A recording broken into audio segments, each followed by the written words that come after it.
Tesla going bust? Is this the end of the EV dream? Rats deserting a sinking ship? I'm Dave. Welcome to Dave Takes It On. Oh, dream on. Spoiler alert, not likely, but always possible. Any company ever can go bust. Tesla's no different. But is it likely in light of the latest 10% workforce cuts and the supposed axing of the Model 2 and the executives leaving? Well, let's have a look, shall we? We need to separate fact from fiction. You see, fact, 2 key executives have just resigned. Fact, Tesla announced a 10% cut of the global workforce. Fact, Tesla missed last quarter's target by a good margin. Well, so far so good. Well, so bad. We know this. These are facts. You see, after that, it becomes pure speculation. Why did they resign? Why are they cutting the workforce? Is the Model 2 scrapped? And why did they miss Q1 targets? Well, we don't get a lot of help from Elon. The SEC, Securities Exchange Commission, which governs all US-based companies such as Tesla, have very strict rules about what a CEO or CFO can actually tell the public. Even hinting about a new model or axing one can send share prices rocketing or crashing. And in any such crash or rocket, some people can, usually illegally, make a lot of money. This is insider trading. In short, don't expect Elon or any of the other directors or executives to come out and tell us exactly what's going on and what they're planning. So, without speculating, what facts do we know about the Tesla layoffs? Is it any different from any other automaker? See, if all of them are suffering, it's an industry problem. If it's just Tesla, it's a Tesla problem. Let's count. Stellantis laid off, 539 January, 341 in February, 239 in March, plus another 400 white-collar management staff. Ford just laid off 9,700 in January, 1,400 in April, and another 700 being given early retirement. General Motors just laid off 1,314 in December and another 900 at a different location, plus countless layoffs over the last year. BMW just lost 6,000 full-time jobs in Germany and 2,000 elsewhere for 5% of the workforce. VW just announced 1/5 of the management and up to 20,000 auto workers. So it seems nothing unusual in Tesla's announcements. They're just one of many. Well, one of all of them, in fact. And it's not just the West. In China, SAIC just laid off 30% of the auto workers, but took on 2,000 software engineers. BYD got rid of 2,600. Xpeng and NIO reports of very little difference. This is not a Tesla problem. It's an industry problem. And it's not just an industry problem. You see, Apple just laid off 600. Google, 12,000. Amazon, 27,000. Meta, 21,000. Microsoft, 10,000. So it's not even an auto industry problem. It seems to be a global issue. How about India? Well, they accounted for 11% of all global layoffs that took place there in 2023. Well, it seems at first glance Tesla's just following the trend. In a recession, you get rid of unwanted or unproductive staff. So that part of the story is likely overhyped because, it's Elon. So how is the car business for Tesla? See, Ford, GM and Stellantis report record high and growing inventory. When a factory makes a car, it sells it to a dealer and that counts as a sale for the manufacturer. But if the dealer can't sell it, it's not a real sale. Merely a relocation while waiting for the customer to come along and buy it. If the big 3 factories, Ford, GM and Stellantis, have just come out of a prolonged UAW strike with factories closed and tens of thousands being temporarily laid off, there should be a pent-up demand. Customers just waiting for them to get back into production, start churning out the cars. But there actually isn't a queue. In fact, inventory is still growing, and that's a really worrying sign for the auto industry in general. Output has been slowing dramatically over the last 5 years. First, we had the pandemic, factories closed, then the chip shortage, and they couldn't make cars, then the global shipping crisis, couldn't ship parts, then what was next? They had the UAW strikes. Well, the industry has not been selling very much for almost half a decade. The meagre stocks held going into lockdown were quickly cleared, almost eliminating any inventory altogether, and the figures look great, but that was clearly artificial. Since then, there's been no bounce back. Ford cannot have the factory sitting idle, costing them money, but they can't keep them open. The effect on the buying public of a Ford or GM or Chrysler factory sitting there idle, laying off workers, is really not a good one for the motor industry. In fact, it would be a disaster morally. So they cannot sit there idle, nor can the dealers sell all that they make. It's a catch-22. You can't stop making them. You can't stop sending them to the dealers. Well, short term, they've got little wheezes. They can register cars as demos or service loan cars, or pre-register them and sell them on cheap at a discount later, whatever. But that's a drop in the ocean compared to what the factories churn out. So inventory is now at a record high and climbing. Ford has 104 days versus a target of 60 maximum. That's nearly 100% excess, and others are worse. Lincoln, Volvo, VW, Ram, Chrysler, they're all well over 120, 140 days, and the top ones are up about 250. Tesla, meanwhile, has 23 days stock. Good number of those are on a ship or ships heading from China to Europe or Australia, or from California to the UK and Hong Kong. In fact, if you look back at the Q1 figures, they're not that bad.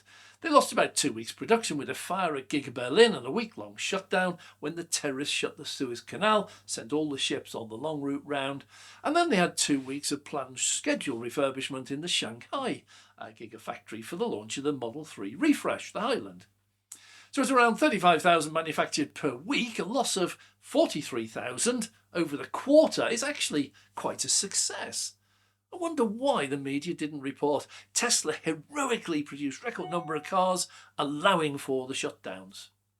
But all's not rosy. Shares crashed last year after Q3 when Elon warned us of a tough 2024, possibly tipping into a full global recession and a slowdown in auto sales. He warned us, but despite 2023 ending on a high with 30% growth, things have not been totally rosy in 2024.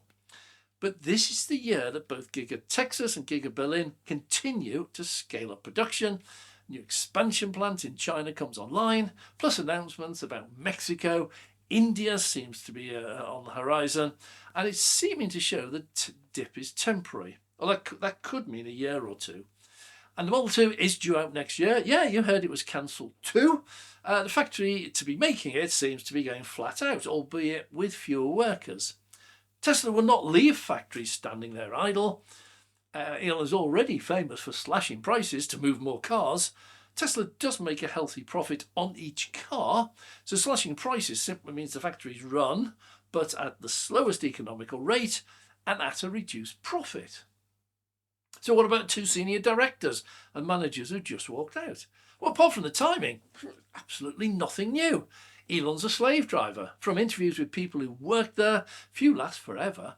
If Elon is doing 16-hour days, then that's what he expects others to do, and the pace is frenetic.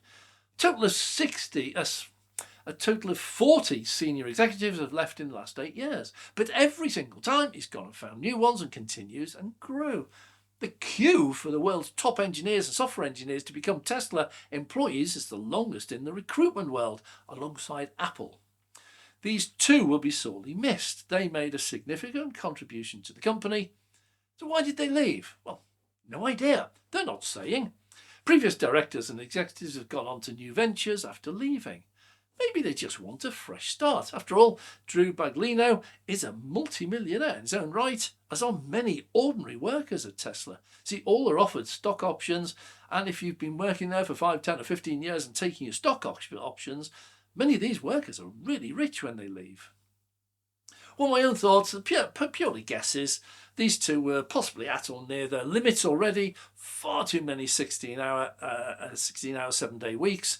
After a while, even a small thing can be enough for them to say, oh, that's it. Had enough. I gotta get out now or I never will. Well, that's my guess. Plus, it was probably triggered by Elon wanting to take the company in a new direction. So he never has any problem running half a dozen companies like Tesla, Robotaxis, Megapack, SpaceX, Starlink, Neuralink, the Boring Company, the Lithium Mine, of course Starship, and human flight to the moon and beyond. Check them all out. They're all successful in their own right, and some need him more than others. Perhaps Drew missed the direct hands-on direction that Elon used to give and just lost his mojo.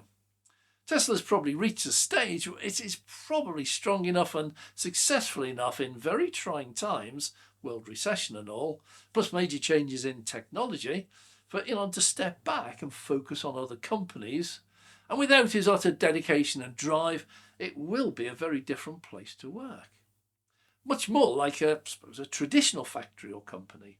Maybe that was the final straw. Well, Tesla could always go bust, any company can, but from what I've seen in research, it's one of the least likely on the planet alongside Apple and Google.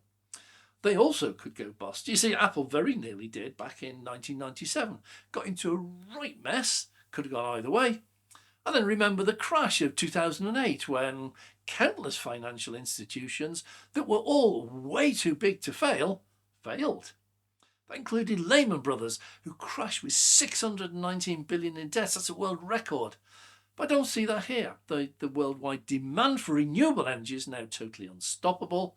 In countless countries around the world, oil giants and coal mines are closing down, and PV solar and wind farms are taking over, offering not only clean green energy, but it's actually cheaper.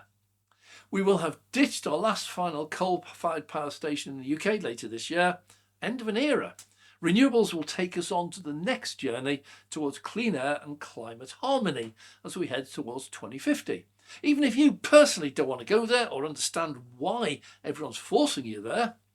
And Tesla is a world leader in renewables with a solar PV factory and the world's largest grid-connected battery storage production with their megapacks. They have well over a 12-month waiting list, and that's growing. And the factory is ramping up incredibly quickly. I also have a final belief. Having done all the research into Tesla that I have done over the last year, and having spent the last 20 years myself in the renewable energy industry, I see a number of opportunities opening up. I think back to the 70s, I remember a young chap called Bill Gates, who had the stupid, ridiculous idea that one day every home would have a computer. Crazy. In fact, it was such a stupid idea that when he went to IBM, the world's largest computer manufacturer at that time, and asked them to license his software, MS-DOS, in every single home computer they made, ever, they said okay. Saves us having to write the operating software for the very few millionaires who will ever be able to afford to buy a personal computer for their home for themselves. I have a feeling Elon's got something up his sleeve. I believe he's seen something much bigger than Tesla and is already heading there.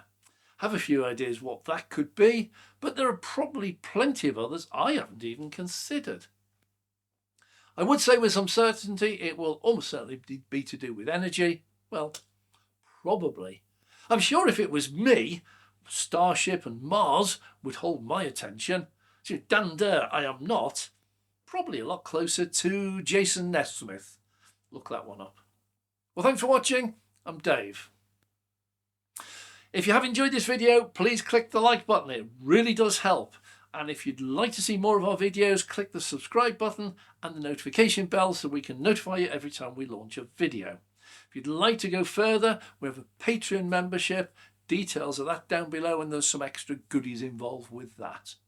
So thanks for watching, and thank you very much to our existing Patreon members and the new ones who've just joined us this month.